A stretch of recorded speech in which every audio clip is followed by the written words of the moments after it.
So this was a video that was sent into my Discord. So I appreciate if any of you guys are in the Discord. Thank you so much for sending in the videos. If you're not, feel free to join. Over 10,000 people in there. So the video that we're going to be talking about is from the YouTube channel Self. And the name of the video is Lana Condor, I believe is how you say it, on living with body dysmorphia. So I feel like this is a pretty interesting topic because it's definitely something that a lot of us, I think a lot of us deal with, especially those of us that have lost weight.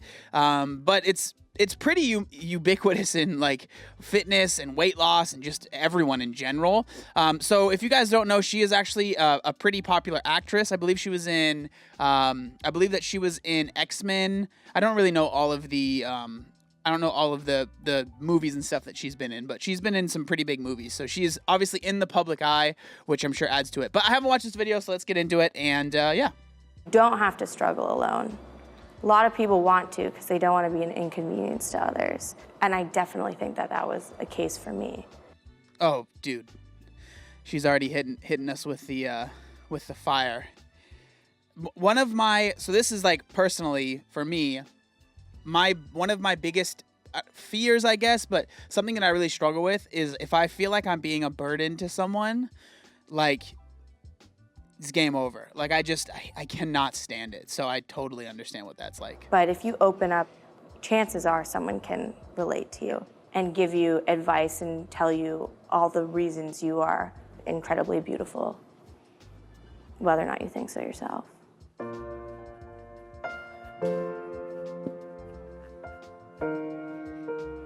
When I did ballet for like all my life, I would just see myself in mirrors constantly.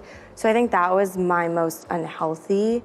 And I think honestly, when I stopped like doing ballet and doing classes, I felt like that was the beginning of where I could start working on the body dysmorphia. It's just when you see yourself in mirrors constantly and you're like wearing nothing, you can really just like nitpick yourself to death, which is so unhealthy. But I think when I stopped... That's really interesting. I mean, that's something I've obviously never dealt with as far as like ballet classes, but this is something that a lot of people, I think, go through. Like, this is something a lot of people ask me, and I think it's because they themselves are doing this, but a lot of people ask me, like, with my loose skin, like, oh, do you look in the mirror and like are disgusted by it, and like, does it frustrate you, and blah, blah, blah. For me, maybe at the start, like when I first noticed that I was getting loose skin, I was definitely like looking in a mirror more and noticing it. But now for me, I don't really just stand in front of the mirror and like pick every little thing that I'm not happy with, because for me, it's like there's no reason for me to do that. But I mean, I could only imagine being in ballet where you're wearing basically nothing and surrounded by mirrors. Yeah, it would definitely be definitely be hard, and especially you're around other people, so you can compare which is probably what's really the issue, right? Is you're around others, and so what you're doing is you can see yourself, but you can also see this other person who's barely clothed, and you start comparing yourself to that person, and so it just, yeah, that'd be really tough. Stopped dancing was the beginning of like, okay, I definitely need to heal, because the way that I thought about myself when I was dancing was not healthy. I'm not in a place where I can say like, oh yeah, it's over, you know? I think it's an everyday, like healing every day and reminding, like being so gentle with yourself. I think you have to work on it at least I have to work on it every single day. I do think working out in a healthy way has helped a lot because it makes me feel good, makes me feel stronger. But I used to work out constantly. So now I'm trying to do things that I just genuinely love and not in like an over, like a burnout way. I really like that. So when it comes to fitness and working out, it can really be helpful, but it's one of those things where it can definitely turn into too much of a good thing, right? Where it ends up being a bad thing.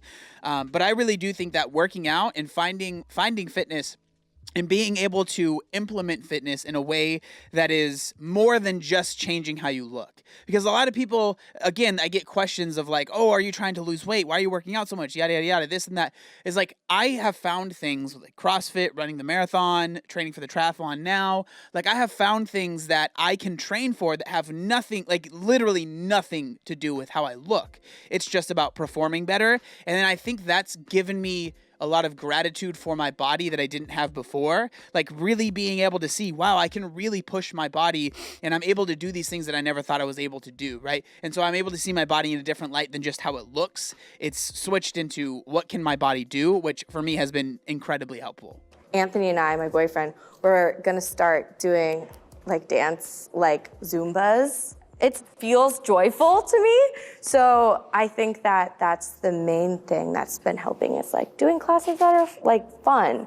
Or my trainer is great, for example. He makes my training fun and doesn't push me to a place of burnout. So this has been a really great video. I was not sure what it was going to be like, but this is why when I get the question of so many people ask me, what's the best exercise for weight loss? What's the best thing for weight loss? What's the best that? For me, exercise, do what you enjoy. And I understand if you're really big and like exercise hurts and you're thinking, do what I enjoy. I enjoyed sitting on the couch. I don't enjoy any of this, right?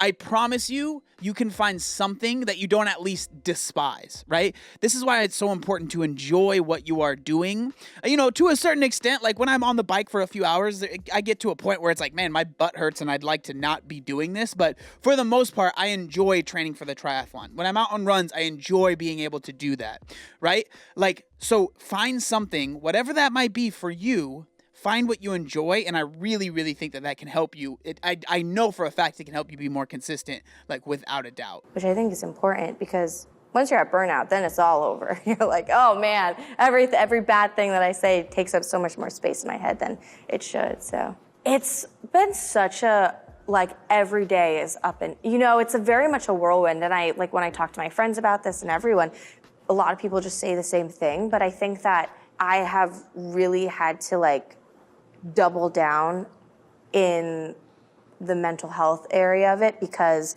I think just the unknowing of everything can get you, if you don't really focus on your mental health, can get you really kind of jazzed up.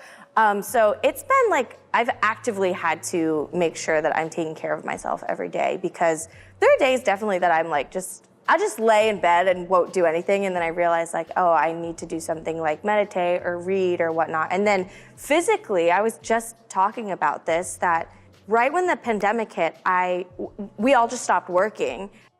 So it's crazy hearing her talk about this because something I've noticed for myself, this is kind of veering off track a little bit, but something I've noticed for myself is that it is really, really bad if I lay in my bed. Like for any extended period of time, unless I'm going to sleep. So if I lay in my bed after I've woken up and I lay in my bed and I sit on my phone, that usually is a trigger for me to not have a very good day. Like I feel unproductive, I feel lazy, it's not good.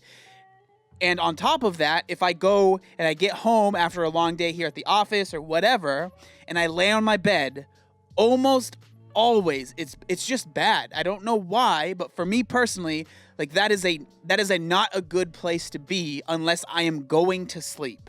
Like that's the only time I should be in my bed is like if I am going to sleep. And so like finding that out for myself, while it's helpful, do I still sometimes lay on my bed like a dummy and then have a bad day? Absolutely, 100%. But at least I know that it's like, if I lay on my bed right now, probably not going to be the best idea. And I still do it sometimes because, like I said, I'm not perfect. But noticing that for myself has been helpful because it's like, okay, no, we're not laying on the bed. We're going to go on a walk, or we're going to listen to music, but we're going to go outside, or whatever it might be, instead of just like laying on the bed. And I know for so many of us, we were just work constantly. And so at least for me, I didn't have time to really sit and like with myself.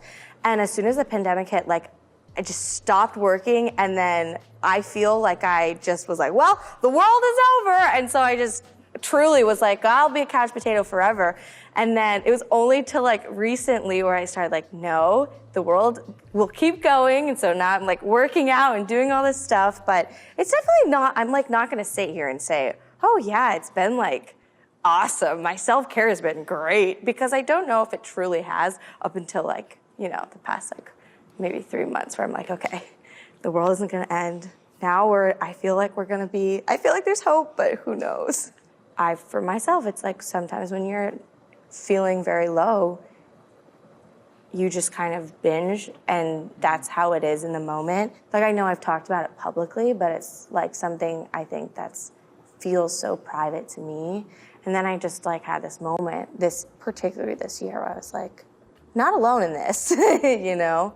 This year has given us the space, at least myself, I'll only speak for myself, has given me the space to see what really, truly matters. Like, at the end of the day, I'm so, like, I love my dog, you know? And I know now the times that I've abandoned myself, and I don't want to ever feel like that again.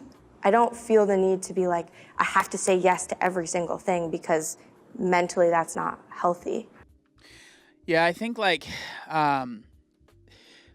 this situation we've been in the past year has really made a lot of people understand that like going 100% all the time just it doesn't work, and then it's kind of forced some people, myself included, to slow down, which has been difficult. And so it's like I've had to slow down. And at the start of the pandemic, I remember thinking like, okay, I'm gonna stay, like, because I didn't think it was gonna last this long. I don't think anyone did, right? But I remember thinking we're gonna freaking kill it. Like, it's gonna 3 weeks, we're gonna crush it, and we're gonna be back to it. And then that 3 weeks turned into basically a year now. And so I've definitely had like peaks and valleys of when I was killing it, I got injured, wasn't killing it. Have been focusing more on content. I've been putting out way more videos this whole year. So like it's really made a lot of people pivot, and I think for some people it was good. For some people it was very difficult. For me, and then I've kind of had to shift gears. But I like the whole reason I'm saying this is like, it's okay if you feel like you still feel like you're on shaky foundation and you're like, I don't know what's going on, because I honestly feel like that at times as well. Yeah. My ultimate self-care for me is being with my pup. Well, she's not a puppy anymore, but I'll call her a puppy forever. Being with my dog, Emmy, reading a thriller, and not talking to anyone. I think there's like, another thing I've realized this year is I think I'm very much an introvert, more than I ever thought. Because I thought to myself like, oh, I'm an introvert, that I charge as an introvert and then I expel extroverted energy. But no, I think I'm like truly like, that's why I say like, I don't mind being alone and not talking to anyone. So that's another thing I've learned this year. And I think that's okay. But as a performer, you have to expel energy and be brighter or bigger than I think you are in real life. Because I would remember talking to my boyfriend being like, oh my God, I'm exhausted after work. Like, so this is something that I've like 100% have just, I know for a fact that I am very introverted. Like without a doubt, if I go out somewhere and I have to be around people, and basically this might sound bad, but like it is what it is. Like if I feel like I have to go out around people and like put on a mask to be like outgoing and stuff, that battery is it drains real quick. And like the way that I recharge is by being at home, watching some YouTube videos and like chilling. Like that is how I recharge. But for me, like I know that if I do that too much, it's almost like with your phone battery, like if you charge it too much, it's actually bad for it. And so I've found that if I do that too much and I don't ever go out and I don't ever go around people, that's also bad. So it's like I need to expel the energy, charge the energy. Expel the energy, charge the energy. Not just continuously charge, because that's also not good for me as well. So I found that's a very true for me as well, at least like as far as charging too much. Like a year ago or whatever, I'm so exhausted after work, and I think it's because I'm just like, I feel like I'm putting out so much energy and like trying to be so bright and all these things and like trying to entertain people when I'm not in front of the camera and all these different things, and I'm so tired. But that's because I was like, I think, insecure in who I am just as Lana. So that's something that, again, coming back into like shooting and working now, it's like, I know the way that I acted on set before COVID, but it feels different now. And I don't know if it's a good or bad, but I feel great. So I'm just gonna roll with it. People are speaking their truth during the pandemic. I honestly couldn't tell you why I decided to like be more outspoken. I would like to my little cousins are dealing with the same things. I want them to know that they're not alone. Like if you're 12 right now, growing up right, as a kid, you just like, you look up to like, I don't TikTok, but I will maybe TikTok, but like all these people look so perfect. I'm 23 and I'm influenced by it. And I'm like, oh my God, like. Oh. I think that this is something that I think just with the pandemic, a lot of people, like she was talking about, by you, I mean myself as well, we've been forced to think a lot more internally and like be by ourselves a lot more. So I think it's helped a lot of people. Like, I'm not saying it's been all good, because it's been very hard as well. Like, and I fully understand that, but I'm trying to look at the positives here, okay? Because I truly understand there are tons of negatives, trust me. But like, if we're looking at the positives, it's let people be introspective, which might have been hard at the start, but then, because it's been so friggin' long, people have been able to be introspective and then been able to explain what maybe that has gone on in their head and what has helped them, which I think is a good thing. Again, trying to find the silver lining of this year-long pandemic that we're in the middle of. All these models and everyone looks so great. What do I do? But we have to do a better job at being kind to ourselves, for sure. I've seen people that I look up to share their mental health journey, particularly recently, and that has helped me feel stronger about talking about, where I can feel more confident. But it's a journey. That's why they call it a journey. I think if someone were to come to me asking for advice about body dysmorphia and just any sort of mental health. It's interesting. I mean, I want to make it very clear. This video has not been very much about body dysmorphia, which is fine, but I feel like I was hoodwinked a little bit, but that's okay. I would just say you have to treat yourself like your best friend, and you have to talk to yourself like you're your best friend. You would never tell your best friend like the things that you say to yourself in your darkest times. You would never in a million years. And I think that we have to talk to ourselves kindly and gently and treat ourselves like our best friends, because this is like all we have. Like this mind and this body is like the one we get. That honestly sounds wonderful. Yeah. So I agree with her, but man, it's freaking hard, dude. Like, just being completely honest, like it's so hard when I am so good. Like, I am so good at being so mean to myself. Like, sometimes if I'm in a bad spot, if you were to hear the dialogue that is going on in my head, it's so bad. And so, like, I understand that, like, if you're someone that struggles with this, it might sound like that's impossible, and I get it. Like, I really, really get that. But, I mean, what she's saying is true. Like, I agree. I agree with that. You know, like, think about it. Would you say this? One, I put out a tweet, actually, a couple days ago where I was like, why can't I be nice to myself, but I can be nice to complete strangers, right?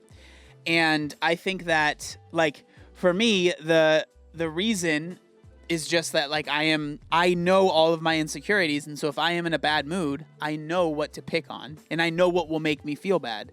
And so, you know, like, 100% try and think to yourself, and this isn't going to solve everything, but, you know, try and think to yourself, like, would I say this to a friend of mine? You know, would I say this to someone I care about? And if the answer is no, like, why would you say it to yourself? You know, I'm not saying it's going to fix it, because trust me, I still struggle with this as well. But it does help you look at it through a lens of, like, why am I doing this to myself, you know? But yeah, this was a good video. I'm glad that we watched it. It was very, very heartwarming.